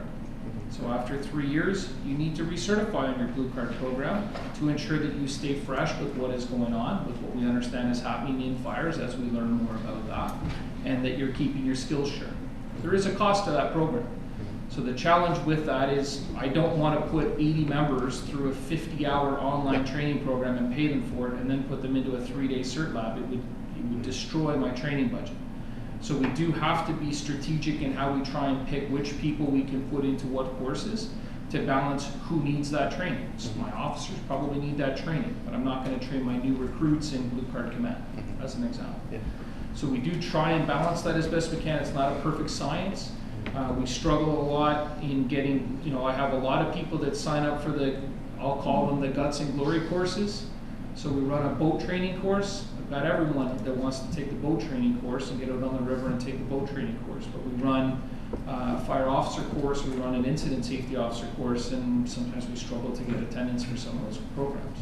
So it's a give or take. We are trying to make sure that we meet our obligations under the Occupational Health and Safety Act to ensure that we're protecting not only our firefighters, but also municipal interests, and ensuring that we're protecting ourselves from future liability by ensuring that we train to competence. I would suggest, as my report suggests, that I think we should do more. I think that was recognized in the Fire Master Plan that suggests we should increase our number of training hours. Which we have, because we're training more our guys now than we've ever had training. Mm-hmm. So we've already, even before the Fire Master Plan was adopted by Council,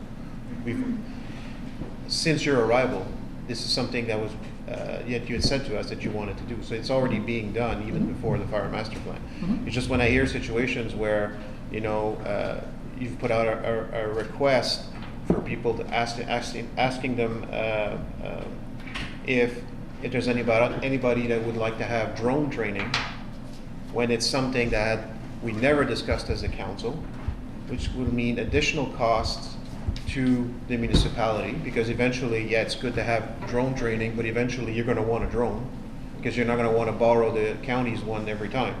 So when we run into situations like that, and I learned of new training being done that was not approved by council, that's where I have a little bit of a problem.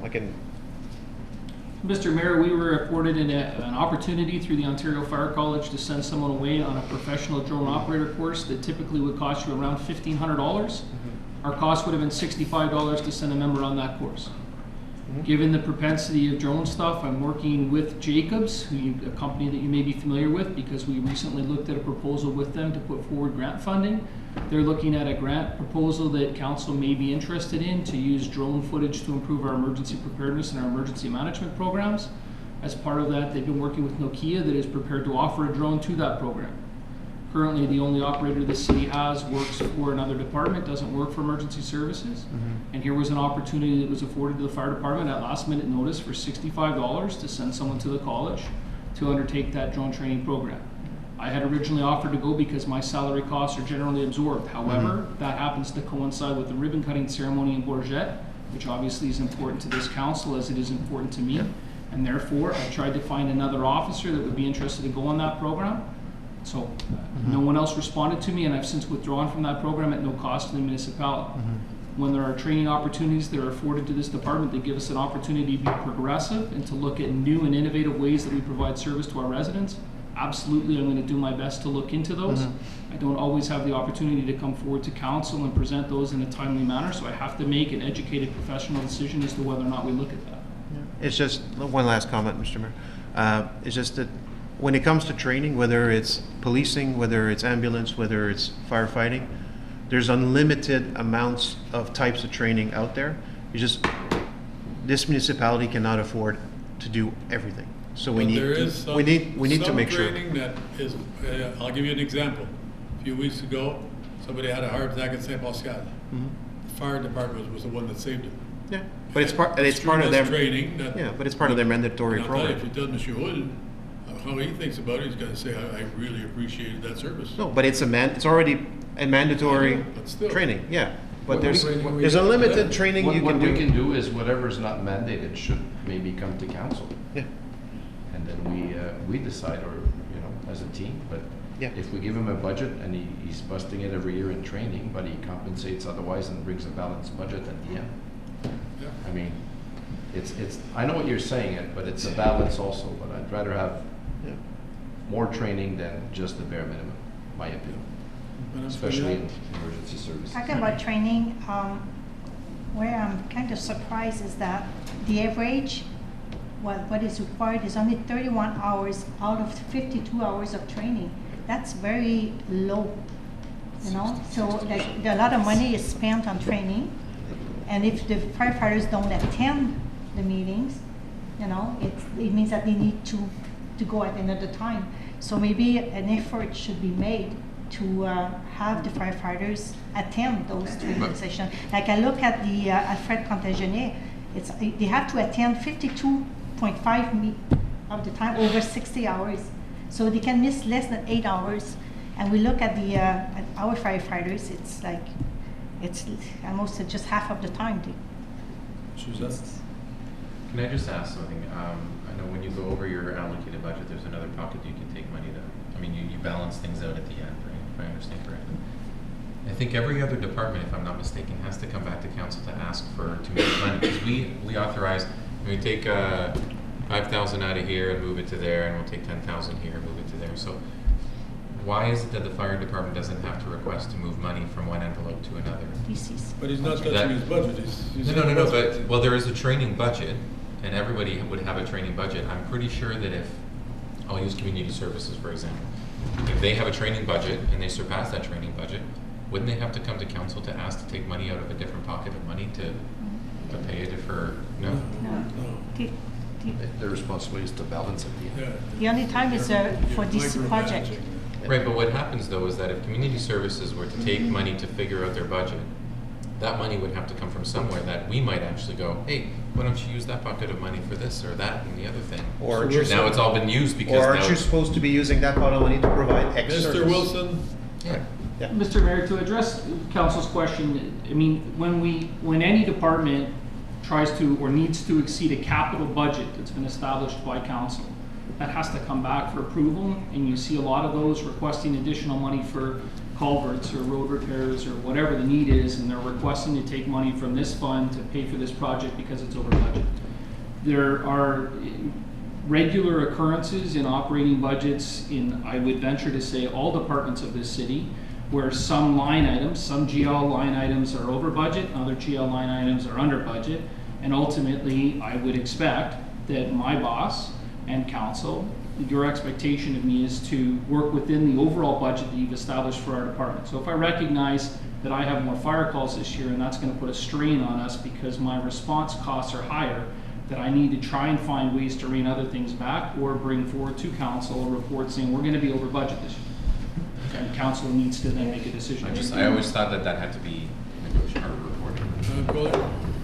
If we were to encounter something new that council hadn't approved, so trying to think of something new that came along, then we would come to council and say, okay, we're not going to do this, and we're now going to do that. But additional training, it's just more of the same. So long as if we were going to go over the bottom line, then yes, we have to come and ask for more money. Okay. But we're going to find a way to make that work, you know, because coming back, you need a tax adjustment. We can't do that. But if we're doing a budget and we're busting it 2 years in a row, or I don't know how long, isn't there a problem somewhere that we not budgeting properly? Mr. Wilson? Mr. Mayor, certainly over the last 2 years that I've been bringing budgets forward to council, I've worked to improve those numbers to address them to actual. So we're hoping that we are more accurate in our budgeting process. Certainly As Councillor Lalonde mentioned earlier, one of my goals in coming on board with this department was to ensure the competency and the professionalization of our service, and that we were able to provide good service to our residents. That did result in more training, and in the initial year that I started, I wasn't involved in that budget process. So I have, over the last couple of years, within the confines of what we can do with our budget, tried to allocate money into training. Concurrently with that, we've seen a decrease in the number of volunteers responding to emergency calls, which means that my response budget has been under budget every year for the last couple of years. So when we recognize that I'm not getting as many volunteers showing up for emergency calls, and that there's therefore wage money there, wages allocated for volunteer firefighters that is not being paid going to emergency calls, if there's an opportunity to put additional members into some training to make them more comfortable or make them more competent in the service that they provide to our residents, I'm absolutely trying to take advantage of those opportunities and make sure that we train our staff within the overall confines of my budget. But they have to attend those sessions. With 31 hours out of 52, that's not attending many sessions. I would suggest, to your point, that there are a number of my staff who are already not making those numbers. But we are on a slippery slope to try and go back and hold a hammer over volunteers' heads. Okay, So good. Because the fire department budget is unique in that the chief can watch his salary line, because his salary dollars that are being spent on training. And that if it's not being spent, then he can allocate more to training hours. So other departments, because the staff are full-time, and I come in to work every day to get paid, whereas a volunteer firefighter, what if we had no fire calls during the year? Then, so that would make it appear that the training budget is being busted, whereas we're just allocating more money there. But what happens, let's say, all the fires in December, and he has no more money to pay? Well, That's when they come to us. Yeah, but that's why we have a budget. Yeah, but you don't know how many fires you're gonna get. I know, but money should be there, just in case. well, When you go by, you assume, which I said tonight, we Yeah, shouldn't assume that you're gonna get so many fires. Just Yeah, looking at snow what you got in the or past, yeah. anything else. Snow is the same thing, whatever. But we're taking the money from there to put there. Yeah, but that's But we're when, not if gonna he run needs it more across. money, he's gotta come back to us then, if he. But he runs out. would have enough money to use it. No, exactly. Yeah, but you don't know how many fires you're gonna get. I know, but that's what I'm saying. He's using the money for training, for paying to train, because he has extra. Mr. Wilson, So to the councillor's point, I mean, right now, in part-time wages for emergency response, this report was printed today. I've spent $115,000 for emergency responses. We're in the 8th month of the year. My budget is $310,000. The likelihood of me spending twice what I've already spent in the last third of the year is not very high. There is a gamble with that. Certainly, I do have to weigh that out and try my best to balance that out with the best educated guess that I can. We can look at statistical analysis in terms of what we normally spend, and that's what I try and work within. Last year, we brought our final year back within budget, which I believe some members of council were surprised that we were able to do, because we were right on budget at the end of the year. In previous years, fire departments around the county and around Ontario historically come in over budget because they incur additional costs beyond what they do. We do our best to try and keep ourselves within budget. We try and balance those costs and make sure that we can account for those things and we're not spending every penny, so that there's a little bit of leeway there. But conversely, council doesn't want me to overtax for money that I'm not spending. So you're caught between a catch-22. You don't want me putting in inflated budget numbers, but at the same time, you don't want me overspending. So we try our best to manage that. That's what you hire me and expect me to do in my role. Jim Shaw? I think with what you've just said, my biggest frustration from last year's budget was, going through it was one thing, but it was like 2 months later, after cutting all these little $500 and $20 and, now we have a $1 million surplus. So if it was situations where you already have a very good idea from your budget that you're not going to spend the entire budget, so I would rather have that forecast of how much we're already expecting to have for next year versus saying, okay, so then since I've got money here, so then I could put some more to train because I do have more of that overall money. So I think that's part of where the discussion is, in the sense that if we do have an idea that we can get a surplus somewhere, and if that could somehow be better included, because I know you've mentioned it to me 3 times why I was frustrated. that we have no way of knowing until the end of the year ends and everything are paid and this and that. And it's true, you can go on to say, well, we're approving budget in November, but that budget of how many fires still goes to December. But you could still be safe in being able to figure out, to have a thought as to what we can expect. So I think that's maybe part of the concern, where people would say, well, if the impression for you is to say, well, this is what I budgeted for, and now this is a good opportunity, because you see it as an opportunity. You say, okay, well, we haven't had as many fires here, which we budgeted for. I do have some more training that we'd like to do because we want to be a better fire department. And no one's going to argue against having a better fire department. But I think that's where the argument comes from, where people would be, well, if we can get more of a surplus to invest for next year, so we don't get in a situation where we're at 6% and trying to cut here and trying to cut there. So I think that's more the idea. And if your department was able to save us $200,000 this year, well, I would be very happy that you were able to save us $200,000 this year, with everyone still being happy with what it is. So I think that's maybe a little bit as to the feeling that I'm sensing from councilors. I don't know if I'm speaking for too many people here, but that's a little bit of the sense of what I understand when they're talking about spending, we're not spending. But if we can get a surplus in the end, then it'd be good. But it was just to the comment that you just said now about what you've spent so far and what you've got left. Mr. Wilson? I mean, certainly our goal is to make sure we stay within our budget, absolutely. And I hear the councilor's point loud and clear. At the end of the day, I'll give you an example. This past weekend I was on call. We received a call in Rockland. I didn't have any drivers, not a single driver available to go. So I had to respond in my vehicle to the station and drive the pump to that call. I had firefighters there, but they weren't trained on running the pump. So if I have an opportunity that presents itself to train more people to be drivers or to run that pump, it's probably better suited for our fire department and better suited for our residents if I take that opportunity. The problem is I can't put every firefighter in every class that they want to do. To Councilor Long's point, it will blow my budget. So I have to try and balance that. So we're trying to hand pick a couple members every time we run a regional training center class. I'm excluding volunteers that are saying, hey, I'd love to be a volunteer for you. I'd love for you to show me how to do my job better. And I'm telling them, thanks very much, but I can't afford to put you in the class. So I'm telling my volunteers that today. I'm turning people away from classes. And then as we get down through the year and I can take a better look at where my overall budget is, if there's an opportunity to put one of those firefighters into a class that they're asking to take, that's going to provide a net benefit to our residents, I'm trying to find ways to engage our employees and keep our volunteers engaged and trained to better serve our residents. To the mayor's point, whether that's helping someone at a medical call, or whether that's responding to an emergency or a rescue or whatever the case may be. But it's a fine balance. I hear council's point. My goal is not to spend every last penny. My goal is trying to manage my budget as best I can, but at the same time provide volunteer firefighters that are capable and able to respond to the community's needs. I think if there is a surplus, we could just create a reserve with whatever surplus there is 1 year. You put it in reserve, and then you don't have the worries about budgeting it too high. It's already in place. There is a reserve specifically for the training? No, for everything. No, okay. Okay. Okay. Any question? Okay.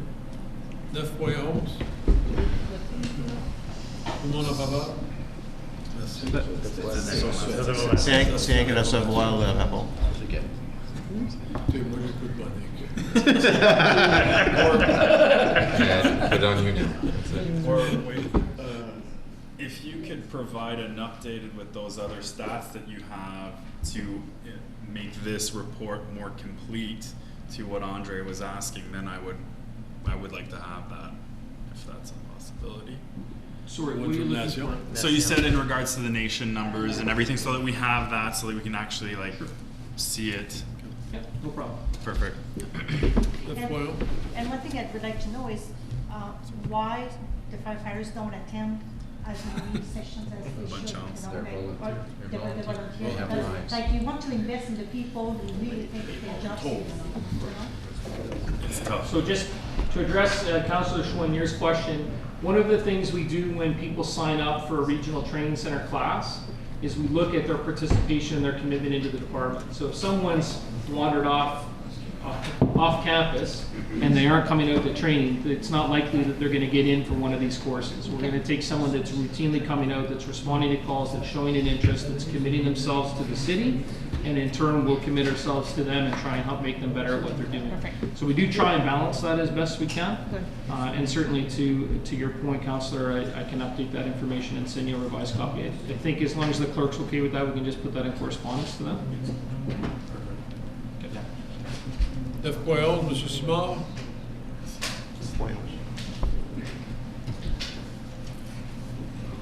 Que les statistiques mensuelles du département de la construction sont reçues à titre d'information. C'est bon. M. Bouchard, question?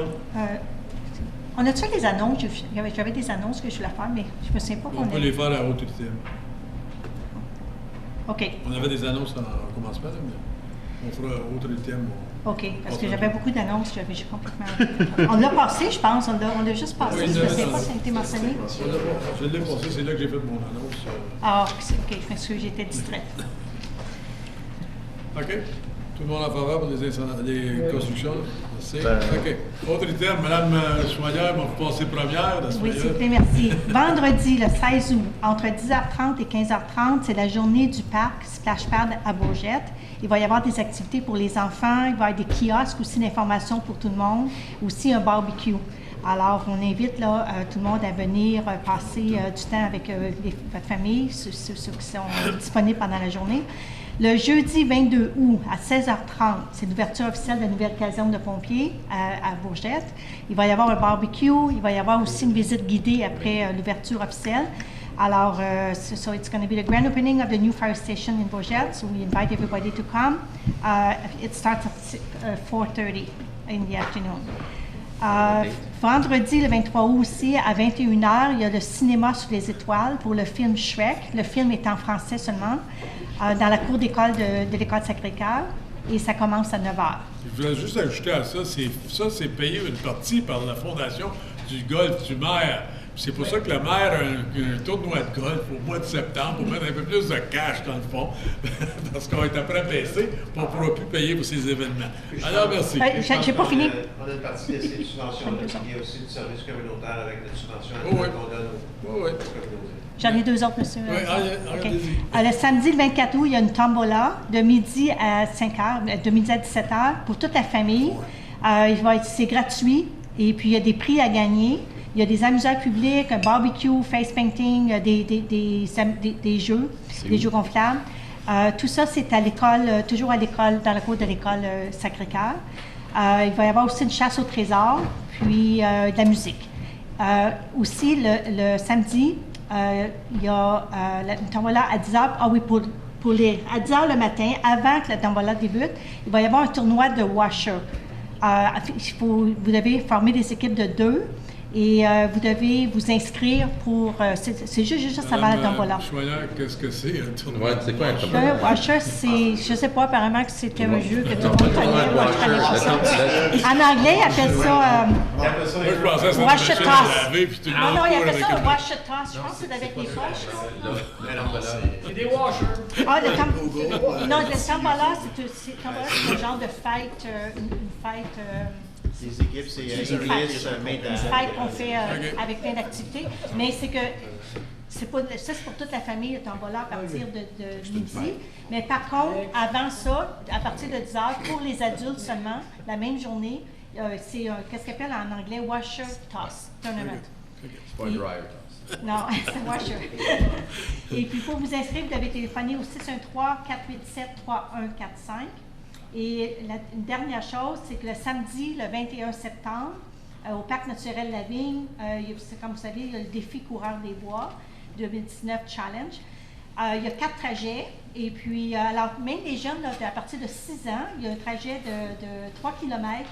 Il y a environ 30 obstacles pour les jeunes. Puis pour les jeunes élites aussi, de 10 à 13 ans. Ensuite, il y a 2 autres parcours. Le parcours aventurier pour 14 ans et plus, qui a à peu près 45 obstacles. Et il y en a un autre pour ceux qui sont des élites, là, plus vieux, à partir de 14 ans, qui est de 7 km.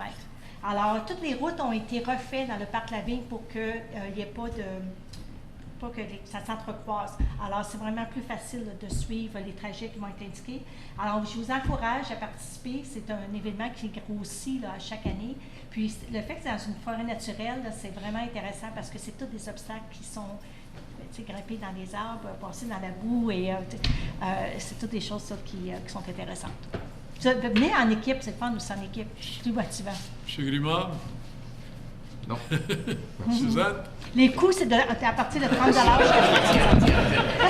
C'est rendu au 21 septembre. On est début août. Non, mais il faut que ça s'exprime maintenant. Ben oui. C'est pas parce que Carl n'a rien dit que tu peux prendre sa place. Non, ben j'ai pas fini. Ah, okay. Parce qu'on M. Maire m'avait pas demandé si j'avais terminé. Je pensais qu'après 15 minutes, vous aviez fini, madame. Avez-vous fini, madame? Ça passe au mois d'août et septembre, c'est comme la faute. Avez-vous fini, madame Choignard? Oui, là, j'ai terminé. C'est bon. Monsieur Zahn. Juste pour demander quand est-ce que la résolution va être établie pour autoriser pour les victimes d'inondations et les permis. On avait parlé. Je l'espère qu'on va amener ça. Free permits, building permits for flood people.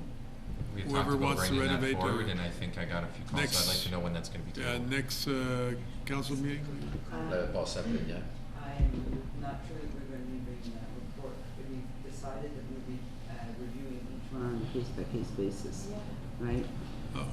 Because we can't just wait. Right, but I don't think that's been communicated to people that that's even available. So I had a call from someone that said I was under the impression that I didn't have to pay for my permits to rebuild or to raise their house. Right.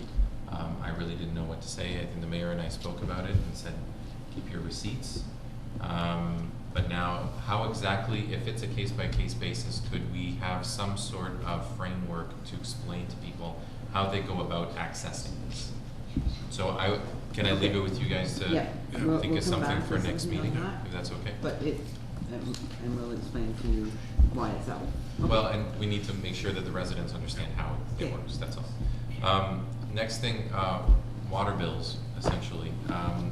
Phil, you and I had talked about the importance. I think I've gotten a lot. I don't know if anybody else has a lot of complaints about the water bills last time they went up. I think it's really, really crucial to be able to explain to residents exactly how much the system costs to operate, why their bills are reflected the way they are.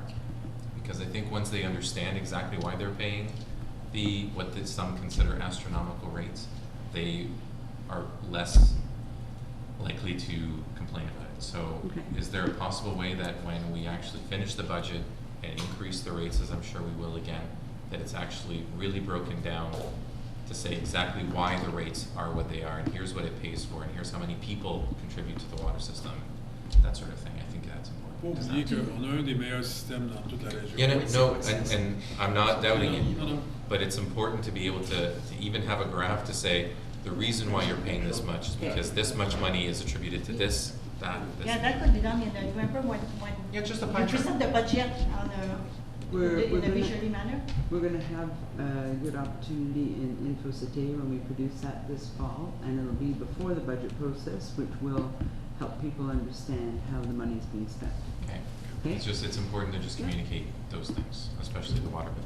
Thank you, that's all I have. Absolutely. Oui. Une annonce pour une question. Une annonce le 17 et 18 août, c'est le gros Soccer Fest qui est organisé à Clarence Rockland, à l'aréna de Clarence Rockland ici. Gros événement chaque année.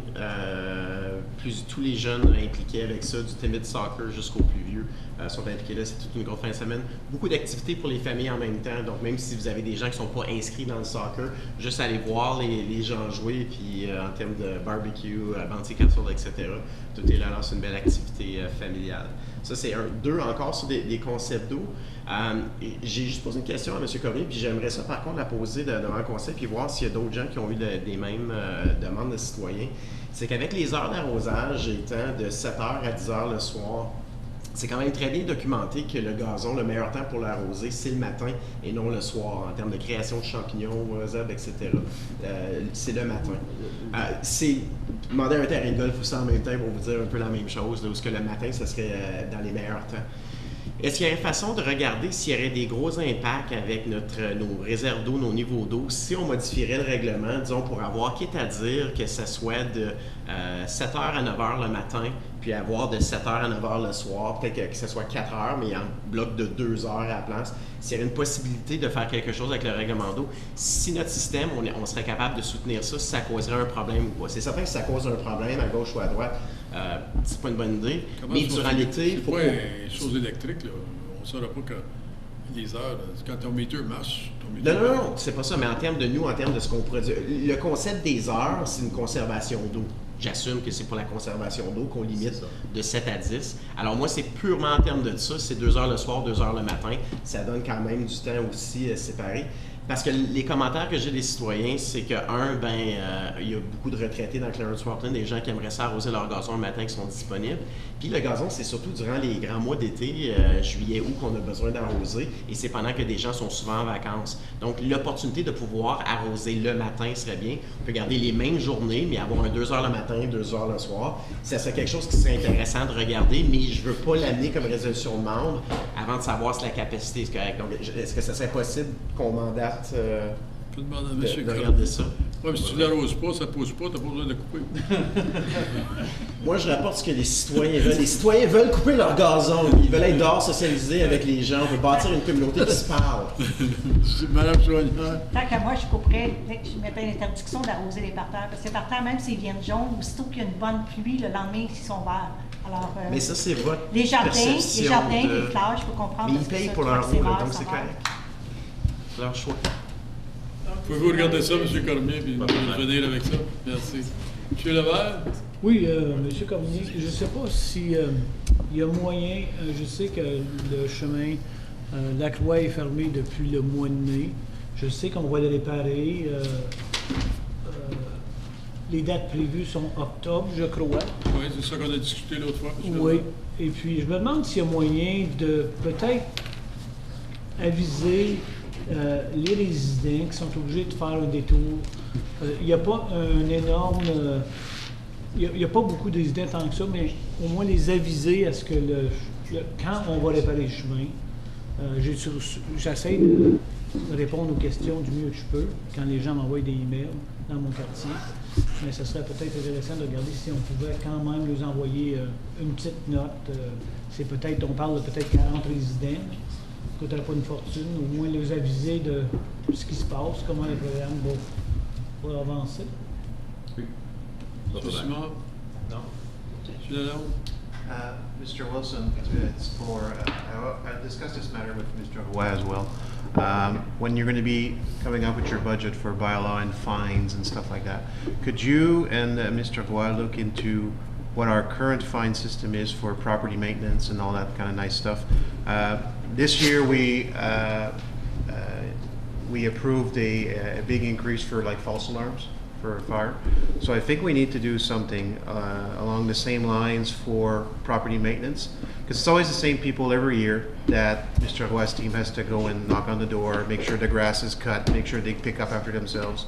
And so a lot of time is being wasted. So I think there should be like a fine system for these people that, you know what, the first time you get a smaller fine, second time we're going to see your place, well, the fine is double, to get rid of these problem areas once and for all. And I know you have to review what the law in Ontario states that you can do and stuff, but I think it's something that should be reviewed this year.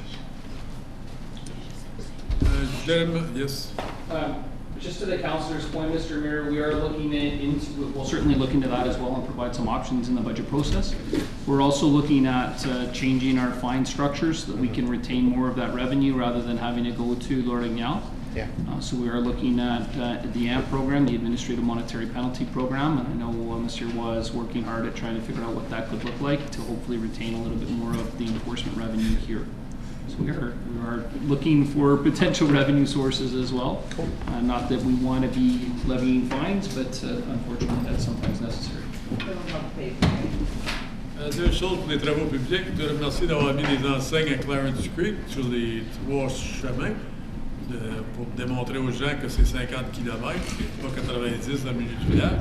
Très grosse différence immédiate, M. le maire. C'est vraiment bien. Oui. Aussi, la vieille 17 est très, très bien.